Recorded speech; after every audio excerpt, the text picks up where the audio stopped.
Hey everybody, what is going on? Hexlex here. I got another Master Duel video for you. So today I wanted to talk a little bit more about Magistus Fairy Tale, but rather than just show you more gameplay with the current iteration of the deck, I actually wanted to touch on something that a lot of people have been saying since these cards came out in Master Duel, which is of course the fact that they are going to be such a boost for the deck that you couldn't even consider Magistus Fairy Tale to be at full power, even though none of the following cards are technically in either the Magistus or Fairy Tale archetype. So I wanted to cover those cards today. I wanted to not only show you what all these cards are, but also show you some combo lines that utilize this new support, and also a deck list that includes all of these new cards as well. It's really impossible to say when exactly these cards are going to come to Master Duel, so I figured we could just cover them now, and then by the time they actually do come out, I can always just link back to this video in my follow-up coverage, so that way you have a better idea of an understanding of what to expect with the new support. So before we get into it, up top, as always, got to give a huge shout out to the Patreon subscribers and YouTube members. If you want to see content like this as it gets uploaded, which is typically at least a few days or up to a week before it gets released to the public on the channel, then you want to join as a member. Join as the button next to subscribe down below. And if you're looking for some exclusive content that doesn't get posted here to YouTube, definitely check out patreon.com/hexlex. Either way, you get your name at the end credits of every video. Huge thank you to those supporters. But let's go ahead and take a look at some of these new cards that will help Magistus Fairy Tale in the future. Okay, the first piece of future support that I want to cover is Genia of the Ring. This is a card that is a TCG exclusive. I still don't believe it's actually been released in the OCG just yet, but did come out in the same set, I believe, as these follow-up Fairy Tale cards, which is not uncommon in actually both the TCG and OCG to release either in the same set or in a set coming out around the same time, you know, some cards that don't officially belong within the archetype but help support it. So Genia of the Ring is just that for Fairy Tale from the TCG. She's a level 4 Earth spellcaster with 1850 attack and defense. It says, if this card is in your hand, you can target a face-up monster on the field, special summon this card, and that target becomes a spellcaster monster. The next time that target will be destroyed by card effect this turn, it is not destroyed. Also, you cannot special summon from the extra deck for the rest of this turn, except spellcaster monsters. If this card is tributed or banished to activate a spellcaster monster's effect, you can add this card to your hand. You can only use each effect of Genia of the Ring once per turn. So it's pretty obvious to see how this card works within the Fairy Tale archetype, right? She's an extender that can be summoned from hand. Obviously, it doesn't really matter that you're getting Spellcaster locked because Match Guru already Spellcaster locks you anyway, so this is completely fine. And the most important thing about Genia of the Ring is that she is searchable by Fairy Tale Luna, and actually searching up Genia with Fairy Tale Luna turns Luna from just a mediocre starter in this deck to a full combo. I'm actually going to show you that combo line here in a little bit. So as far as how many copies you need, because she's so searchable, I'd say for the most part you don't need more than one. I have seen a few builds on 2, which I think is fine, so I'll say 1 to 2, because you don't necessarily mind opening her being just a free extender. You don't even have to control a spellcaster monster, you just have to have any monster. And in fact, if you normal summon something like Mulch Army Fuelos, like a level 4 monster that's not a spellcaster, and have Genia in hand, you could turn it into a spellcaster, which would let you go into Wickhat and then start making plays. So that's really cool. That's why I think some people choose to play a second copy. I'm personally going to start with 1 in my build, but I'd say 1 to 2 is totally fine for this extender. Okay, next up I want to talk about a Link 4 monster that's actually the new boss monster for the Charmer archetype. However, it's a very, very generic Link 4 monster, so a lot of decks that aren't Charmers are going to make use of it. Moreover, this is a spellcaster Link 4 with a very powerful effect, which means that when you're spellcaster locked by Match Guru or Genia of the Ring, now you have something a lot stronger to Link climb into than previous options. Charmer Quartet in Bloom is a Link 4 spellcaster monster with 1850 attack, arrows point left, right, and bottom right. Materials are just 2 or more monsters, like I said, very generic.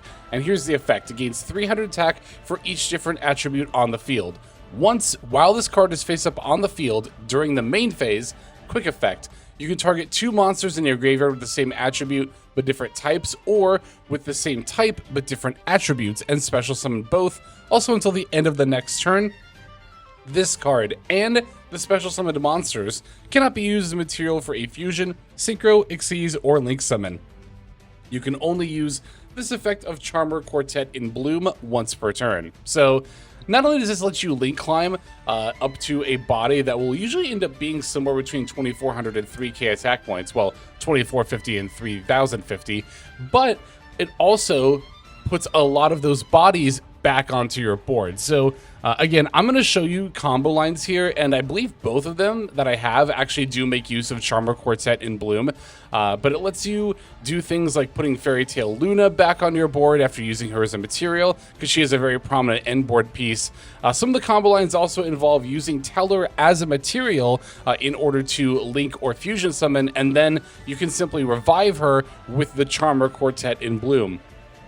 It is very important to note that you will often in this deck be reviving monsters with the same type but different attributes. So you can't revive 2 light spellcasters. You have to revive 2 spellcasters with different attribute.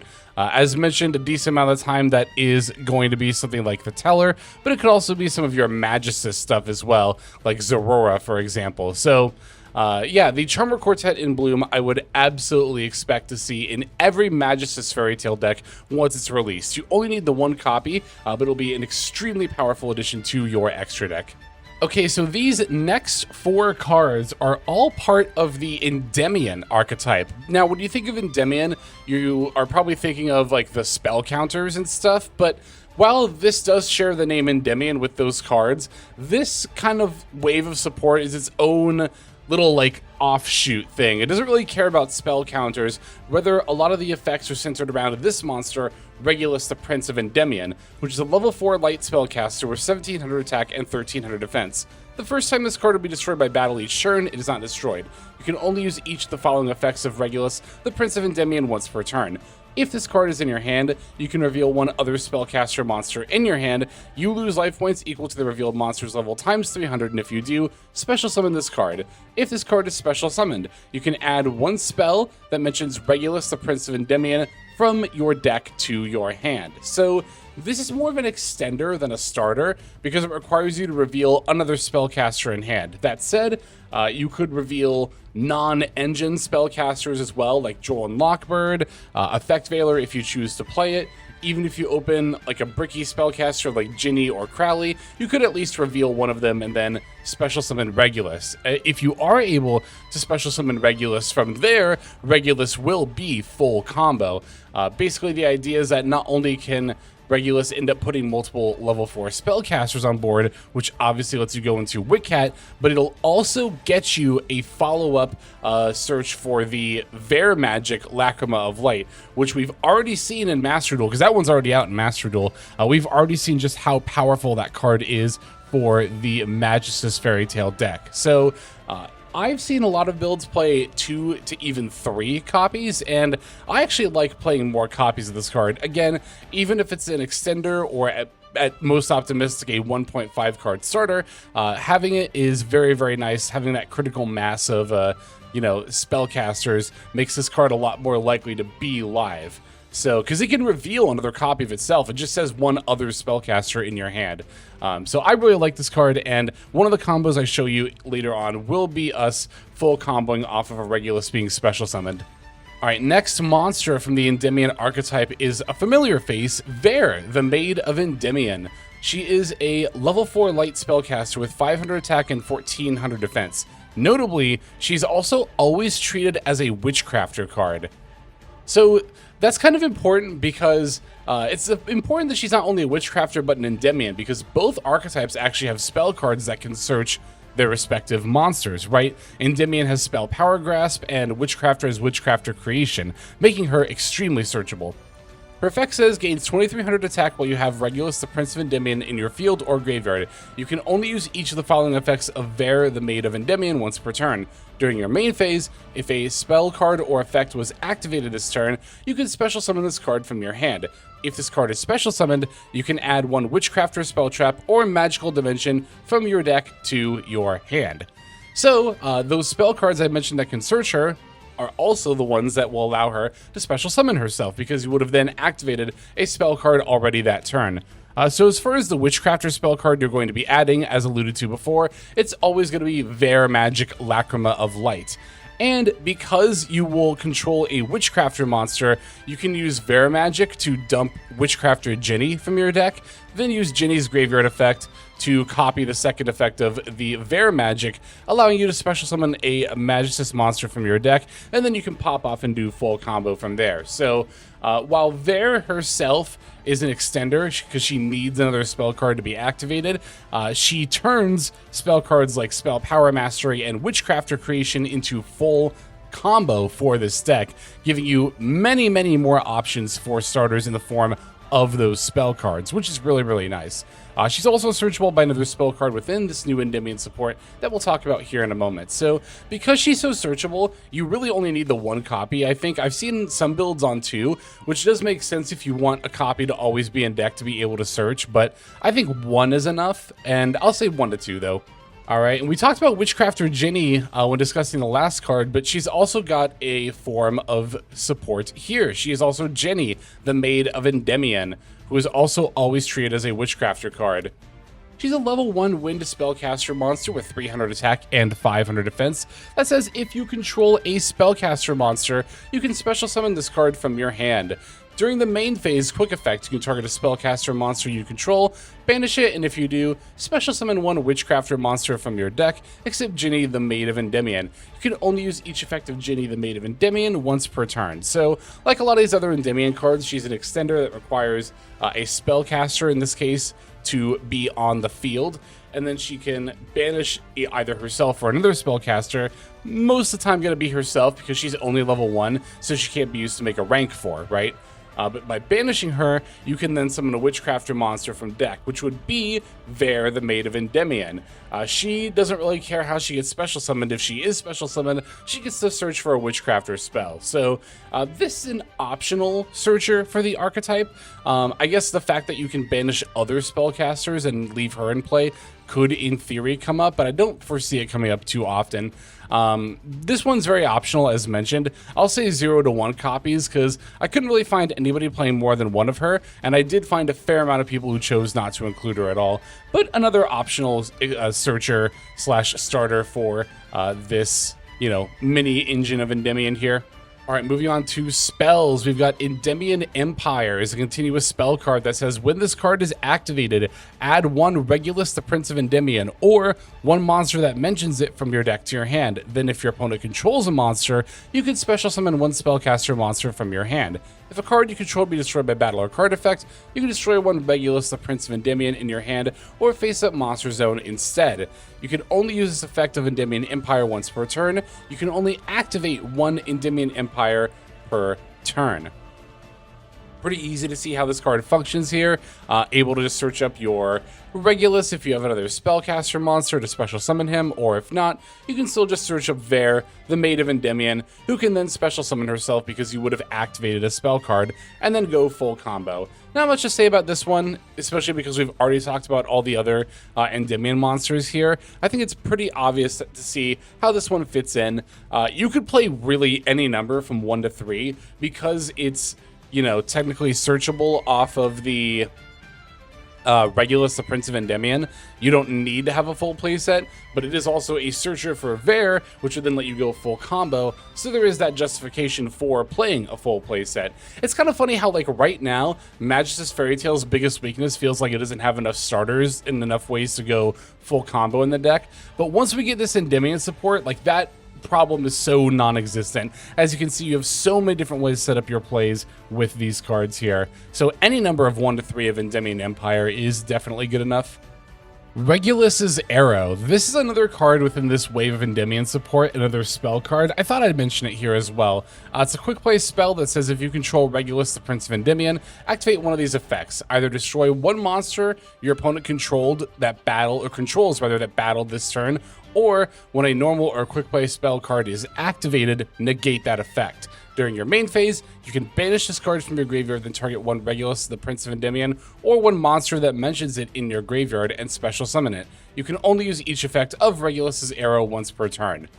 This one, I think, is ultimately just a little bit too situational to be considered here for a couple of reasons. One, you need to control Regulus to be able to use this card, and we're not looking to keep Regulus around as part of our end board, right? We want to use him as a material to make Wickhat and then move on to the rest of our Magistus and Fairy Tale plays. The other thing that this card has going against it is, again, another aspect of it being too situational, right? The destroy effect would be nice, except it can only destroy monsters that battled, meaning that even as a going second board breaker card, this really isn't exactly what you want to see. The most powerful aspect of this card probably is its ability to negate normal or quick play spell cards, but even then, that still is kind of situational because you can only negate a certain subsect of spell cards. Even if your opponent uses a continuous or field spell, you're kind of SOL, right? So for all of these reasons, I really don't think Regulus's Arrow is worth considering. In my research, I found like some combo videos that were using Regulus's Arrow, so I guess if you really want to play a single copy, you can, but I can't recommend it, honestly. I'm gonna go with 0. I'll say 0 to 1 if you really want to hedge and try it, but like I said, I really cannot recommend it personally.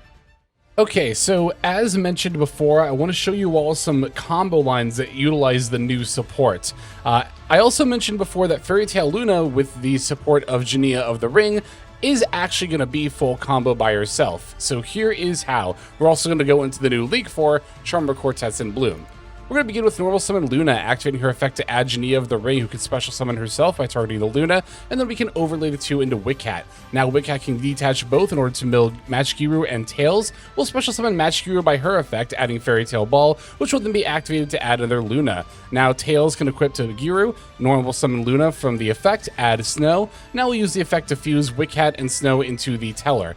Alright, from there we're going to turn our two monsters into the Artemis and then into the Endymion Crescent Magistus, respectively, by linking them off. Now we can use Link to Endymion effect to equip the Artemis. Artemis will activate to add the Spenta. Now we're going to discard Spenta and add Crowley. We can special summon Crowley off its effect, and then we'll activate in order to fuse with the Teller in order to make the Verre of the Zorora, the Magistus Verre. Looks weird to fuse away Teller, but we're going to revive her here in a minute. Now, this is part of this equation here is actually very, very important. We want to equip with Spenta, not the Zorora effect just yet. We want to use Spenta to equip the Crowley from the graveyard.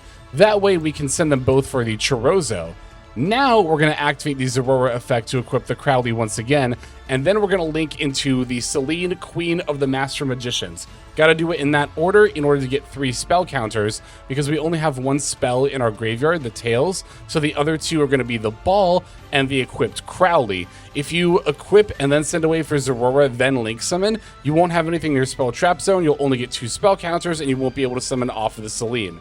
But we have 3 spell counters on our Selene, so we can use her in order to revive one of our monsters and then go for Charmer Quartet in Bloom, who then activates in order to revive Luna and the Teller of Fairy Tales. So yeah, this is what your new and improved end board off of just the Fairy Tale Luna and nothing else. This is what it's going to look like. Before, you would only be able to end on Teller and like nothing else, and that was it if you had to add the Magigiru. But now with the option to go for the Genia, as you can see, we not only get to end on Teller, but we've got the Zorora monster negate as well. We've got the Fairy Tale Luna bounce here, and we've got the body of Charmer Quartet in Bloom as well. So very, very nice additions to our end board, turning this once mediocre opening card into full combo, as you can see.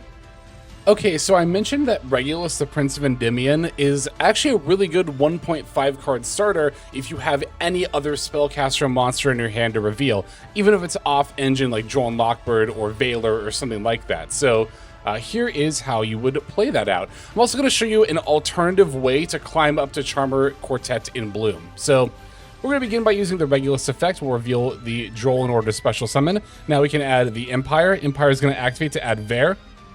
Because we played a spell, Verre can special summon, and then Verre is going to add the Lacrima Magic of Light.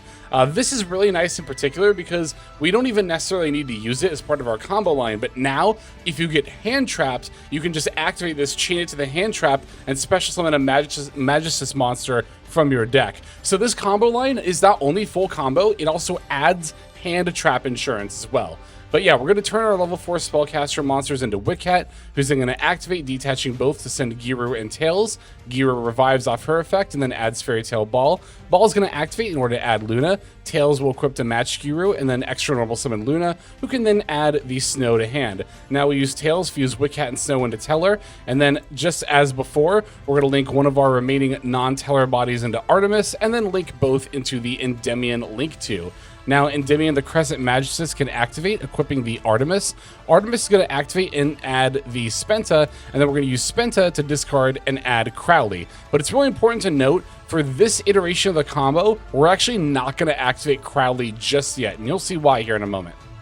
We're going to use Spenta's effect, equipping another Artemis to the Endymion. Now that's going to let us summon out the Chorozo by sending our 2 equipped monsters. And now we're going to link Chorozo and the Endymion, this time into Summon Sorceress. You can also use her as your Link 3 extender, and here's how she works. We can activate her effect. We're going to summon Crowley to our opponent's field, and that'll let us summon Zorora from our deck to our field. Now we can link off the Summon Sorceress and Zorora into the Charmer Quartet in Bloom. This gets to activate, reviving Luna as well as the Zorora. Now Zorora gets to activate. We'll equip from our deck any Magistus monster. Here I'm using Rilliona, but it could also be like Nina Ruru or, again, any Magistus monster. And that'll let us revive the Chorozo from the graveyard off the Zorora effect. Now we get to go into a second Chorozo. Yes, this line does use 2 Chorozo by sending away the equipped Magistus monster as well as the Zorora that it was equipped to. See, Charmer Quartet in Bloom says you can't use it as material for a fusion summon, but Chorozo is not a fusion summon, it is a special summon by sending the fusion material monsters to the graveyard. Confusing, I know, but it does work. So now we're going to use Fairy Tale Luna effect. We bounce both herself and our own Crowley that's on the opponent's field back to our hand. Now, because Crowley was actually added to the hand, that'll trigger his effect in order to activate here. Special summoning, we can then go into the Zorora fusion monster, the Varathonga. And if you really want to add even more to your end board, like, you could stop here, but if you really wanted to, after equipping to the Zorora, you could even revive Fairy Tale Snow, synchro with the Chorozo in order to make the level 8 synchro version of Zorora as well. So this is what your end board could alternatively look like here. Pretty much like, it's very similar to the last end board that we saw, but rather than keeping around like the Fairy Tale Luna, we're able to just climb into some more Magistus plays. And again, this line is utilizing the Summon Sorceress as our oh, I banished her, right, for the Fairy Tale Snow. Yeah, we're utilizing Summon Sorceress as our Link 3 Spellcaster Extender, or Link Climber, instead of the Celine. There are definitely pros and cons to both, but I'm going to go ahead and show you the deck list now to get a better idea of what it all looks like together.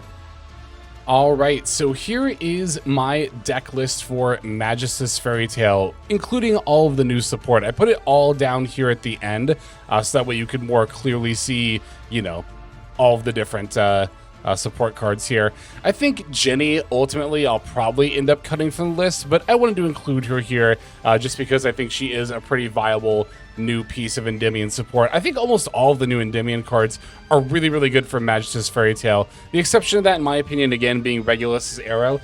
This one I would not include in the deck, but if you really, really want to try it, again, one single copy might not be the worst thing in the world, I guess. But yeah, so here we have one copy of Genia. As mentioned, she's searchable off of the Fairy Tale Luna. 3 Regulus, because it can reveal another copy of itself. I really, again, like having that critical mass of spellcaster monsters in here. To the point where if you wanted even more consistency, you could drop some off-engine like Droplet or other things for some effect veilers for even more spellcasters as well. I don't think that's quite necessary, but it is an option. Verre as well, and Genni and the Endymion Empire. Only really need a single copy of each of these. Again, Genni is very optional. You could just not play her at all. Some other spell cards you could use that I talked about before that I alluded to that would help you get into your Endymion plays.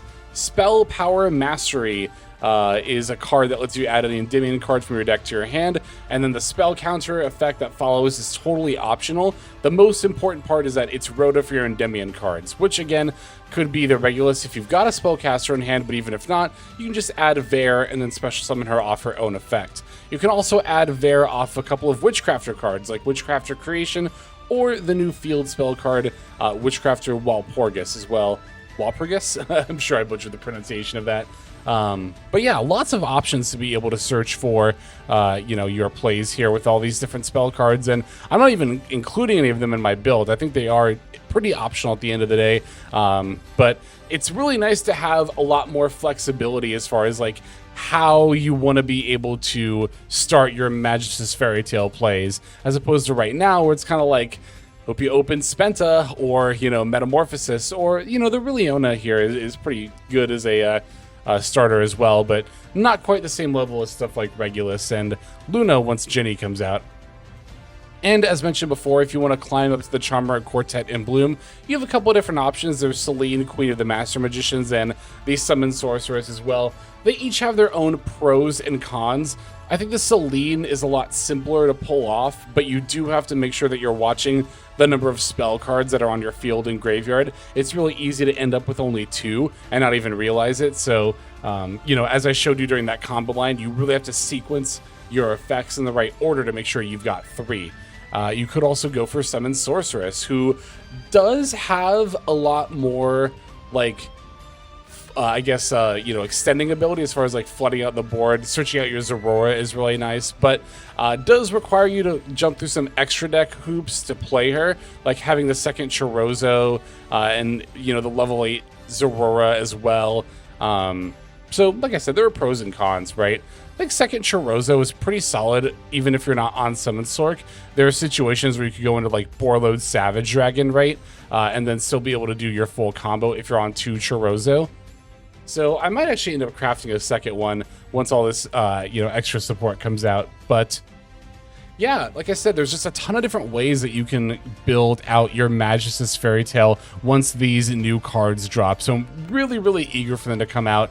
I think Magistus Fairy Tale right now in Master Duel is like a tier 3 deck, but I think once all these new cards come out, it'll be noticeably more powerful, and it'll take its place as a tier 2 deck, and be at least a little bit more respected in the current meta. Again, I think the deck is still pretty solid right now, but it still does kind of pale in comparison to what it will be in the future.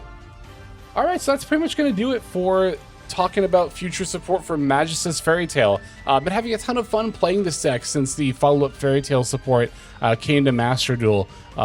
Not just the Fairy Tale side, though, the Magistus. I really like playing any deck with these Magistus cards. It's such a unique play style that offers a lot of flexibility, and really eager to see what it all can do with this follow-up Spellcaster support. But for now, that's going to go ahead and do it. Thanks so much for watching all the way to the very end.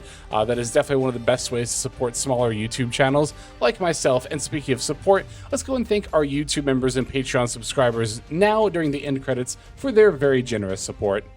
Hey everybody, Hexlex here. Thank you so very much for watching all the way to the very end of the video, which by the way is one of the best ways to support the channel. Speaking of supporting the channel, take a look at the names on screen. These are folks who have been so generous as to either join as a YouTube member or subscribe over on patreon.com/Hexlex to support. There's also perks for doing so.